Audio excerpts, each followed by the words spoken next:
Hello, everybody.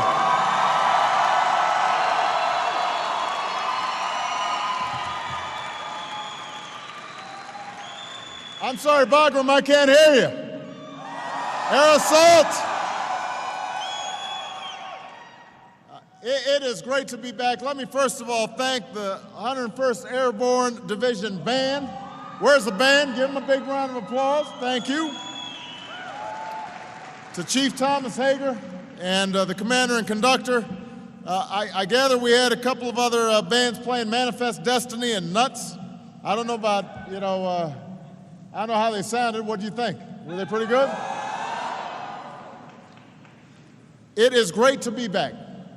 And I apologize for keeping you guys up late, coming on such short notice, but I want to make sure that I could spend a little time this holiday with the men and women of the finest fighting force that the world has ever known, and that's all of you. I want to thank General Petraeus, not only for the introduction and the T-shirts, but for General Petraeus' lifetime of service. This is somebody who has helped change the way we fight wars and win wars in the 21st century. And I am very grateful that he agreed to take command of our efforts here in Afghanistan. He has been an extraordinary warrior on behalf of the American people. Thank you, David Petraeus.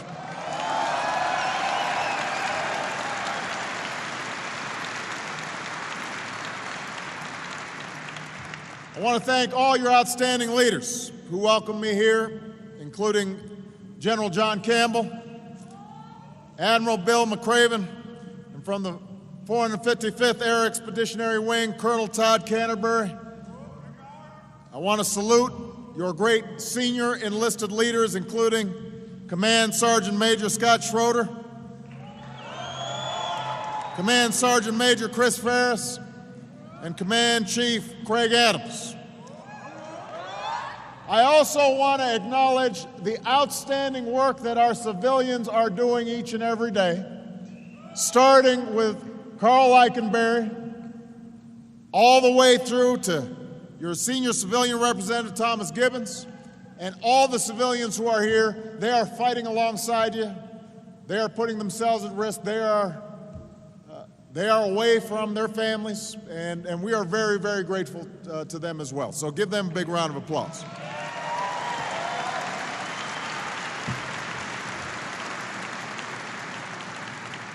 I think we've got every service here tonight. We've got Army.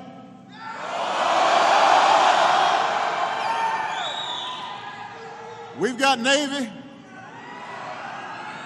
We've got Air Force. I think we may have a few Marines around too. And a whole lot of folks from the 101st Airborne Division, the Screaming Eagles.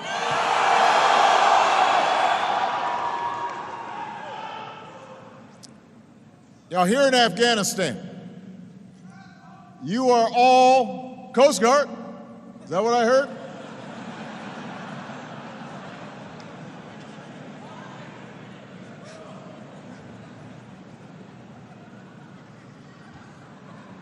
Here in Afghanistan, all of you are part of one team, serving together, succeeding together, except maybe in next week's Army-Navy game.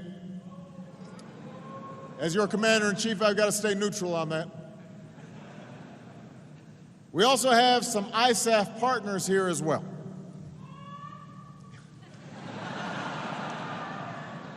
You know, when I was here in the spring, we had a coalition of 43 nations. Now we've got a coalition of 49 nations. And this sends a powerful message that the coalition of nations that supports Afghanistan is strong and is growing. Now, I'm not here to give a long speech. I want to shake as many hands as I can. But let me say that at this time of year, Americans are giving thanks for all the blessings that we have. And as we begin this holiday season, there is no place that I'd rather be than be here with you. I know it's not easy for all of you to be away from home, especially during the holidays. And I know it's hard on your families. They've got an empty seat at the dinner table.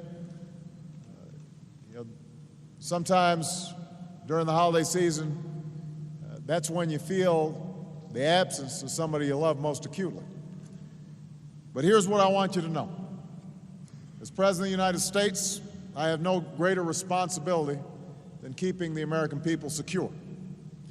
I could not meet that responsibility. We could not protect the American people.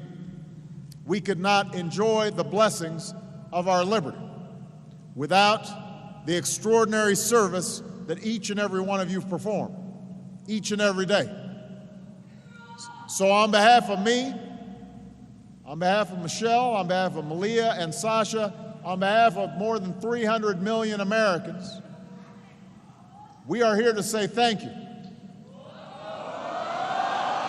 We are here to say thank you for everything that you do. And I also want to say thank you to your families back home, so that when you talk to them, you know that they know.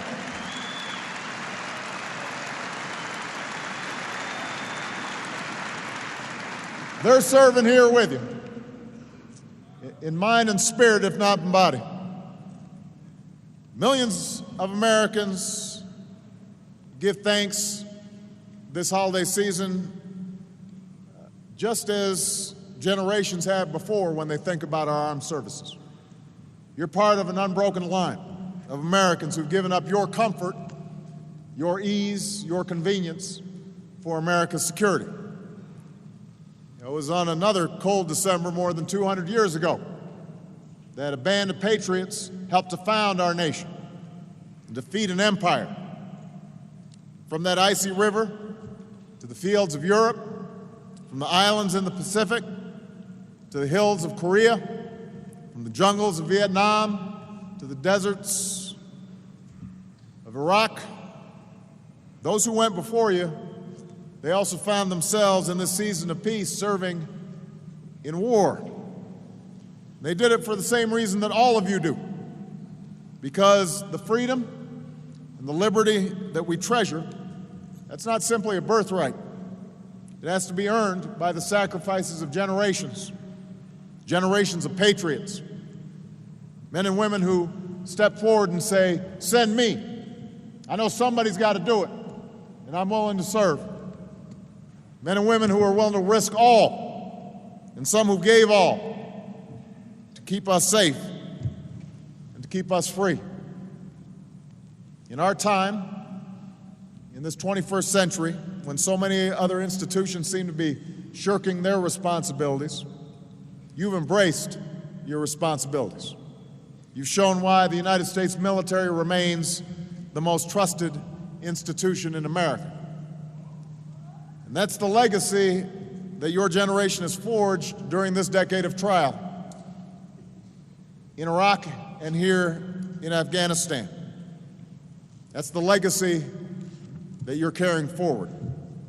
As General Petraeus mentioned, 1 year ago, I ordered additional troops to serve in this country that was the staging ground for the 9/11 attacks. All of those troops are now in place. And thanks to your service, we are making important progress. You are protecting your country. You're achieving your objectives. You will succeed in your mission. We said we were going to break the Taliban's momentum, and that's what you're doing. You're going on the offense, tired of playing defense, targeting their leaders, pushing them out of their strongholds.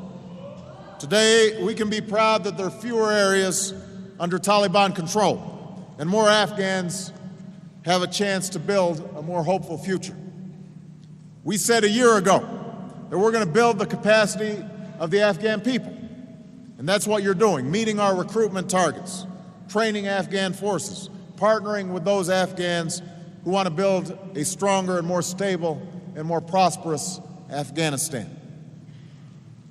Now, I don't need to tell you this is a tough fight. I just came from the medical unit and saw our wounded warriors, pinned some Purple Hearts. I just talked to the platoon that lost six of their buddies in a senseless act of violence. This is tough business. Progress comes slow. There are going to be difficult days ahead. Progress comes at a high price. So many of you have stood before the solemn battle cross. Display of boots, a rifle, a helmet, and said goodbye to a fallen comrade. This year alone, nearly 100 members of the 101st have given their last full measure of devotion. There are few days when I don't sign a letter to a military family expressing our nation's gratitude and grief at their profound sacrifice. In this holiday season, our thoughts and prayers are with those who've lost a loved one, the father or mother, the son or daughter, the brother or sister or friend who's not coming home. And we know that their memories will never be forgotten and that their life has added to the life of our nation. Now, because of the service of the men and women of the United States military, because of the progress you're making, we look forward to a new phase next year, the beginning of a transition to Afghan responsibility. As we do, we continue to forge a partnership with the Afghan people for the long term. And we will never let this country serve as a safe haven for terrorists who would attack the United States of America again. That will never happen. This part of the world is the center of a global effort where we are going to disrupt and dismantle and defeat al-Qaeda and its extremist allies, and that's why you're here. That's why your mission matters so much. That's why you must succeed, because this effort is about the safety of our communities back home and the dignity of the Afghan people who don't want to live in tyranny. Now, even though it is a hallmark of American democracy that we have our arguments back home, we have our debates, we have our elections, I can say without hesitation that there is no division on one thing, no hesitation on one thing, and that is the uniform support of our men and women who are serving in the armed services. Everybody is behind you. Everybody back home is behind you. Everybody. From north to south to east to west, from sea to shining sea, the American people are united in support of you and your families.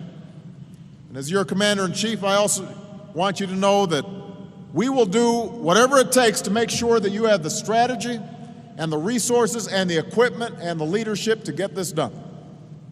You may have noticed that during these tough budget times, I took the step of freezing pay for our federal workforce. But because of the service that you render, all who wear the uniform of the United States of America are exempt from that action. We're going to spare no effort to make sure that your families have the support that they deserve as well. That doesn't just matter to me, it's also a top priority for Michelle, to make sure that Americans understand the sacrifices that your families are making. As she likes to say, 100% of Americans need to be right there supporting you and your families. 100%. Only 1% are fighting these wars, but 100% of us have to be behind you and your families. Your generation, the generation of Afghanistan and Iraq, has met every mission that you've been given. You've served tour after tour. You've earned not just our admiration, you've earned your place in American history alongside those greatest generations. And the stories of those who served in these wars are too numerous to tell. But one of my greatest privileges as president is to get to know the stories of those who earned the Medal of Honor. 2 months ago, I presented the medal to the parents of Staff Sergeant Robert Miller, who gave his life here in Afghanistan as a member of the Green Berets.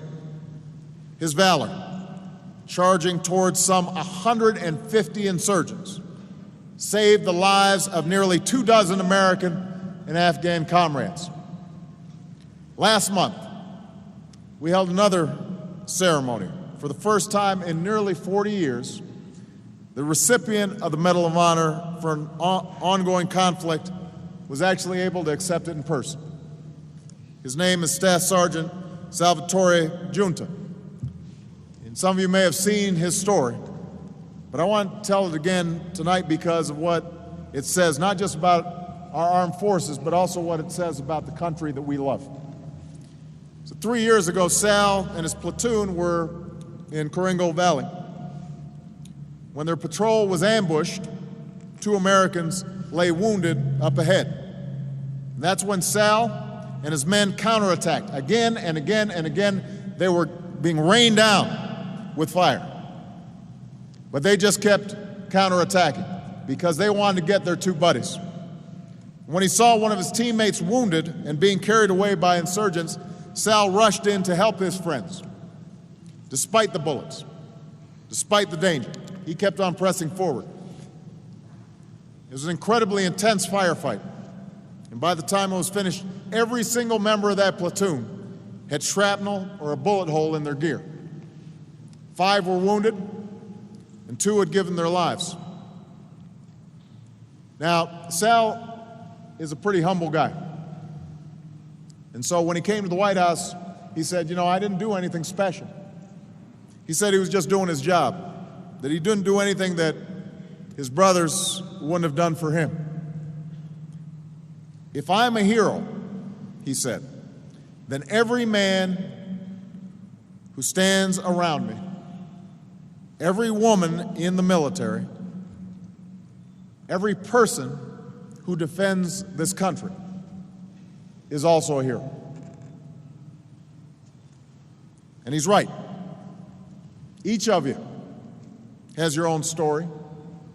Each of you is writing your own chapter in the story of America and the story of American armed forces. Each of you have some losses. Each of you have made sacrifices. You come from every conceivable background, from big cities and small towns, from every race and faith and station. Yet you've come together to serve a greater cause, one that matters to the citizens of your country back home and to strangers who live a world away. So make no mistake, through your service, you demonstrate the content of the American character. Sal is right. Every single one of you is a hero. So some people ask whether America's best days lie ahead or whether our greatness stretches back behind us in the stories of those who've gone before. And when I look out at all of you, I know the answer to that. You give me hope. You give me inspiration. Your resolve shows that Americans will never succumb to fear. Your selfless service shows who we are, who we always will be, united as one people and united as one nation. For you embody and stand up for the values that make us what we are as a people. America is not defined by our borders. We are defined by a common creed. And this holiday season, it's worth remembering that we hold these truths to be self-evident. That all men are created equal. That we are endowed by our Creator with certain inalienable rights. That among these are the right to life and liberty and the pursuit of happiness. And that's what you're fighting for here in Afghanistan, and that's what you're protecting back home. And that belief is more powerful than any adversary. So we may face a tough enemy in Afghanistan, and we're in a period of tough challenges back home. But we did not become the nation that we are because we do what's easy. As Americans, we've endured and we've grown stronger, and we remain the land of the free only because we are also home of the brave. And because of you, I know that once more we will prevail. So thank you. God bless you. And God bless the United States of America.